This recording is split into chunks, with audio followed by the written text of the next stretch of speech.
Good morning student, मैं Shashi Maurya, your Hindi teacher, sunside senior secondary school Jakhania Ghazipur से। आज मैं इस वीडियो में कक्षा 10 के हिंदी के अंतर्गत गद्य साहित्य के रामवृक्ष बेनीपुरी के बाल गोविंद भगत पाठ का अंतिम अंश पढ़ाने जा रही हूँ, जिसे आप ध्यानपूर्वक सुनेंगे और समझने का प्रयास करेंगे। तो चलिए हम जो अंतिम अंश है उसको हम शुरू करते हैं। बेटे के क्रियाकर्म में तूल नहीं किया, पतोहू से ही आग दिलाई उसकी। अब देखिए, तूल का मतलब होता है लंबी चौड़ी बात। तूल का मतलब होता है लंबी चौड़ी बात। अब यहाँ लेखक कहते हैं कि भगत जी यानी बेटे के जो क्रियाकर्म था, यानी जो दिखावापन होता है, यानी सामाजिक जो परंपरा होता है, यानी उसे उन्होंने क्या किया, उसे उन्होंने स्वीकार नहीं किया और बहू से ही आग दिलाया। अर्थात अपने बेटे की जो मुख अग्नि होता है, मुख पर अग्नि दिलाया जाता है, वो अपने न देकर वो बहू से ही दिलवाते हैं। अर्थात इसीलिए यहाँ पर लेखक कहते हैं कि यानी जो सामाजिक परंपरा है, क्रियाकलाप है, उसको सामाजिक परंपराओं को वो नहीं मानते हैं और यानी बाहरी जो दिखावापन होता है उसको वो नहीं मानते हैं और अपने जो बेटे को जो आग दिलाना था अपने न देकर अपने बहू से दिलाते हैं। किंतु ज्यों ही श्राद्ध की अवधि पूरी हो गई, पतोहू के भाई को बुलाकर उसके श्राद्ध कर दिया, यह आदेश देते हुए कि उसकी दूसरी शादी करा देना। अब देखिए, भगत जी जैसे ही अपने बेटे का श्राद्ध की अवधि पूरा हो जाता है, यानी जो बोला जाता है कि जो इनका क्रियाकर्म करना है, यानी क्रियाकर्म यानी 12-13 यानी 13वीं, जैसे 13वीं बोला जाता है ना, 13 दिन जैसे ही पूरा होता है वैसे ही पतोहू के भाई को वो बुलाते हैं और बुलाने के बाद उसे आज्ञा देते हैं कि ले जाओ अपने साथ और इसकी दूसरी शादी करा देना।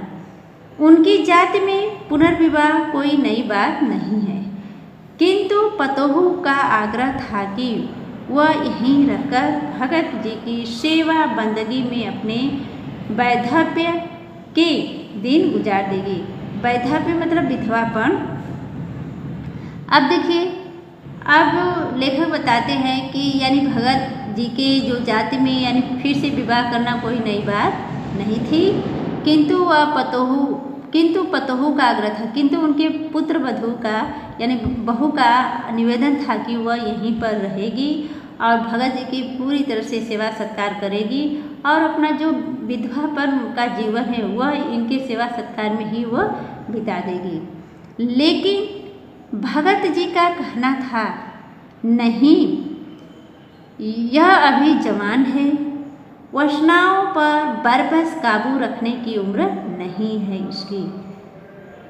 अब वो कहते हैं, लेकिन भगत जी का मानना था कि यह अभी पूरी तरह से जवान है और अपने वासनाओं पर वह काबू नहीं रख सकती है, क्योंकि इसकी उम्र अभी उतनी नहीं है जितना होना चाहिए। अर्थात उनका कहने का मतलब था कि वो अभी बहुत ही कम उम्र की थी और कम उम्र में उसका जीवन कैसे यापन हो सकता है, अपने जीवन को कैसे बिता सकती है। मन मतंग है, यानी मन तो चंचल होता है, कहीं इनसे गलती से नीच ऊंच में पैर रख दिए तो नहीं तू जा। वह सोचने लगे कि मन मतंग यानी मन तो चंचल होता है, या कभी गलती से वह ऊंच नीच यानी कभी गलती से उससे कुछ ऊंच नीच हो गया तो मेरा सारा आन मान सम्मान क्या होगा, समाप्त हो जाएगा, खत्म हो जाएगा, क्योंकि अभी वो बहुत ही उसकी जो उनकी बहुत ही कम उम्र की थी। इसलिए वो कहने लगे कि नहीं, तुम्हें हमारे पास नहीं रहना है, तुम्हें अपने भाई के साथ जाना ही है। इधर पतोहू रो रो कर कहती है, मैं चली जाऊंगी तो बुढ़ापे में कौन आपके लिए भोजन बनाएगा, बीमार पड़े तो कौन एक चुल्लू पानी भी देगा। अब देखिए, वो पतोहू क्या करती है, भगत जी से प्रश्न करती है, रो कर प्रश्न करती है कि मैं चली जाऊंगी तो बुढ़ापे में कौन आपके लिए भोजन बनाएगा, और बीमार पड़ेंगे तो कौन आपको चुल्ली भर पानी देगा, बताइए। अब मैं पैर पड़ती हूँ, मुझे अपने चरणों से अलग नहीं कीजिए। वो कहते हैं कि नहीं, मैं आपके पैर पड़ती हूँ, आप मुझे अपने चरणों से अलग मत कीजिए, अर्थात आप मुझे अपने चरणों में ही रहने दीजिए, यहीं पर रहने दीजिए, मुझे मत भेजिए। लेकिन भगत का निर्णय अटल था, यानी भगत का निर्णय क्या था, दृढ़ निश्चय वाला था। वह जो कहते थे वह करते थे। तू जा, नहीं तो मैं ही इस घर को छोड़कर चल दूंगा। यह थी उनकी आखिरी दलील। दलील का अर्थ होता है तर्क, और इस दलील के आगे बेचारी की क्या चलती। अब वो कह रहे हैं कि नहीं, अपने बहू की बात बिल्कुल नहीं मानते हैं, और उन्होंने निश्चय कर लिया था कि इसे हम इसके भाई के साथ भेजेंगे और इसकी दूसरी शादी करवाएंगे। तो वह उसे कहने लगे कि नहीं, यदि तू नहीं जाएगी तो मैं खुद इस घर को छोड़कर चला जाऊंगा। इस पर उनकी जो बहू होती है विवश हो जाती है, और उनकी आखिरी, यानी उनकी आखिरी बात है कि वो कहते हैं कि मैं आखिरी बार करता हूँ कि तू यहाँ से चली जा, नहीं तो मैं ही घर छोड़कर चला जाऊँगा। तो वह उनकी बहू क्या होती है, उनकी बातों के सामने, उनके सामने विवश हो जाती है, लाचार हो जाती है, और अपने भाई के साथ वह मैके अपने चली जाती है। बाल गोविंद भगत की मौत उन्हीं के अनुरूप हुई। देखिए, अब यहाँ पर लेखक कहते हैं कि बाल गोविंद भगत की मौत उन्हीं के अनुरूप हुई, यानी जैसा वह मौत चाहते थे वैसा ही उनकी मौत हुई। अर्थात यहाँ पर हम कह सकते हैं कि बाल गोविंद भगत को अपनी मौत से बिल्कुल डर नहीं लगता था, बिल्कुल वो डर नहीं लगता था। वह मौत को आत्मा की परमात्मा के मिलन समझते हैं। वो मौत को क्या है, आत्मा से परमात्मा की मिलन समझते हैं, इसलिए उन्हें बिल्कुल ही डर नहीं था, अपनी मौत से निडर थे। वह हर वर्ष गंगा स्नान करने जाते, वो प्रत्येक वर्ष गंगा स्नान करने जाते। स्नान पर उतनी आस्था नहीं रखते जितना सत्संग समागम और लोक दर्शन पर। और यहाँ पर लेखक कह रहे हैं कि स्नान करने तो जाते थे, लेकिन स्नान करने का उनका उद्देश्य स्नान करने से ही नहीं था। बिल्कुल वह उनका उद्देश्य यह था कि यदि हम स्नान करने जाते हैं तो सत्संग समागम, यानी वहाँ साधुओं की संगति मिलेगी, लोक दर्शन यानी लोगों के दर्शन मिलेंगे, यानी घूमने फिरने का मौका मिलेगा, जिससे हमारा क्या होगा, भक्ति और परिपक्व होगा, भक्ति और बढ़ेगा। इसलिए वो स्नान पर उतना विश्वास नहीं रखते थे जितना वो लोक दर्शन और संत समागम पर। करीब 30 कोस पर गंगा थी, साधु सबर लेने का क्या हक है। अब लेखक बताते हैं कि उनके घर से करीब 30 कोस यानी 30 कोस पर गंगा स्नान थी, यानी 90 किलोमीटर की दूरी पर क्या थी, गंगा स्नान था, गंगा नदी थी। और वो कहते हैं कि साधु को सबर मतलब सहारा, यानी साधुओं को दूसरे का सहारा लेने का क्या हक होता है, कोई हक नहीं होता है। अर्थात वह करना चाहते हैं कि भगत दूसरे से सहारा नहीं लेना चाहते थे। गृहस्थ किसी से भिक्षा क्यों मांगे, भगत कभी किसी से भिक्षा नहीं मांगे। साधुओं की संगति में रहे, साधु जैसा उनका व्यवहार सब कुछ था, लेकिन वो कभी भिक्षा नहीं मांगे। अतः घर से खाकर चलते तो फिर घर पर ही लौटकर खाते, रास्ते भर खजड़ी बजाते, गाते जहाँ प्यास लगती पानी पी लेते। आप क्या कह रहे हैं कि भगत जी जब प्रत्येक वर्ष गंगा स्नान करने के लिए जाते तो उनके घर से 4-5 दिन लग जाते थे, 4-5 दिन लग जाते थे। और इस बीच वह किसी से भी कोई सहारा नहीं लेते, न रास्ते में किसी से भिक्षा मांगते, वो अपने खजड़ी बजाते हुए गाते हुए चले जाते थे। यदि उन्हें रास्ते में प्यास लग जाता था तो कहीं रुककर पानी वो पी लेते थे। अब देखिए, 4-5 दिन आने जाने लगते, किंतु इस लंबे उपवास में भी वही मस्ती। अब बुढ़ापा आ गया था, किंतु टेक वही जवानी वाली।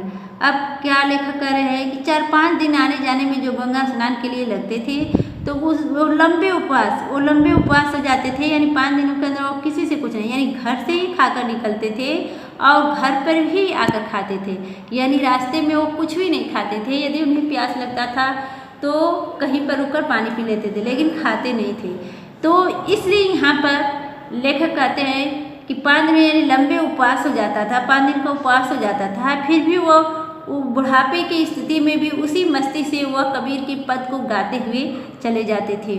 और वही यानी पहले की भांति जब नए थे, वह जवान थे, तो जिस ढंग से वो गाते बजाते हुए चले जाते थे, उनको थोड़ा भी कमजोरी महसूस नहीं होता था, ठीक उसी प्रकार अब भी वो गाते बजाते हुए चले जाते।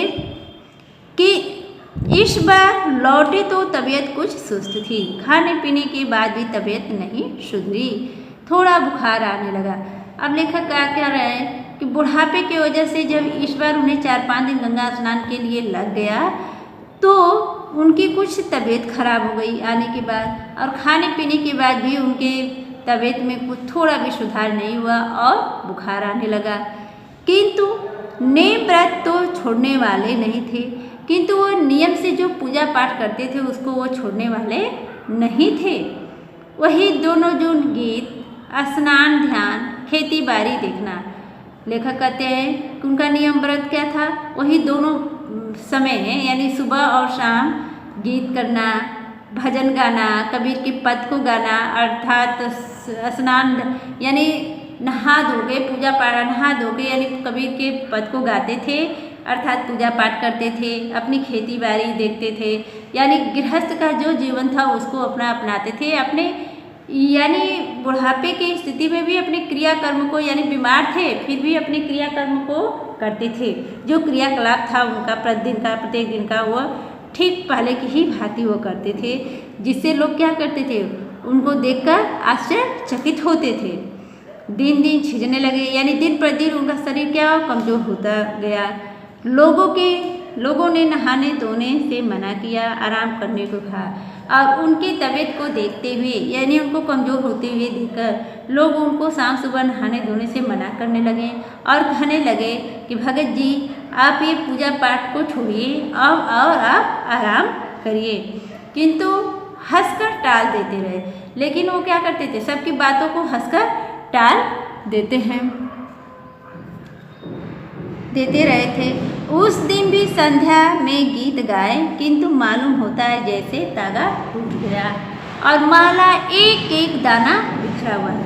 अब यहाँ लेखक बताते हैं उस दिन भी यानी जिस दिन उनकी मौत हुई थी उस दिन भी शाम के समय वह कबीर के पद को गाते हैं और गाए थे, और उनको देखने से ऐसा मालूम पड़ता था कि जैसे तागा टूट गया, जैसे तागा टूट गया। इनकी आवाज़, माला एक एक दाना बिखर गया, जैसे ये ऐसा लगता था कि उनके शरीर की वो नियम में, और अंतिम समय में जब उन्होंने गाया तो उनकी आवाज़ में क्या हुआ, बिखराव आया हुआ था, उनकी आवाज़ में क्या हुआ था, बिखराव हुआ था।